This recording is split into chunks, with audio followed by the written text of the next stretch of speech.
Cleaning up a messy spreadsheet can be a total nightmare, especially when you're dealing with hundreds of duplicate rows or multiple duplicate columns slowing you down. Today, I'm going to show you how to find and delete those duplicates in WPS Spreadsheet instantly. If you're tired of manual cleaning, click the link in the description to download WPS Office Pro for free and follow these steps to get your data organized in seconds. Start by opening your file and highlighting the range of cells or the specific columns you want to check for double entries. With your data selected, navigate over to the Data tab at the top of your screen. Look for the button labeled Highlight Duplicates if you just want to see them first. But for a permanent fix, click on Remove Duplicates. A dialog box will pop up asking which columns you want to compare.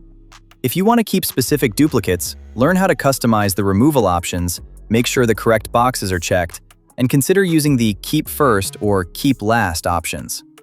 Once you hit OK, WPS does the heavy lifting, wiping out the clutter and giving you a quick summary of how many values were removed. It's the ultimate shortcut for data accuracy. And just like that, your spreadsheet is clean, professional, and error-free. If this tip saved you a few hours of scrolling, hit that like button and subscribe to the channel for more straight-to-the-point tech tutorials. Mastering this skill helps you work more efficiently and feel more in control of your data. If you haven't made the switch yet, grab your free download of WPS Office Pro through the link below and start mastering your data today. Thanks for watching, and I'll see you in the next one.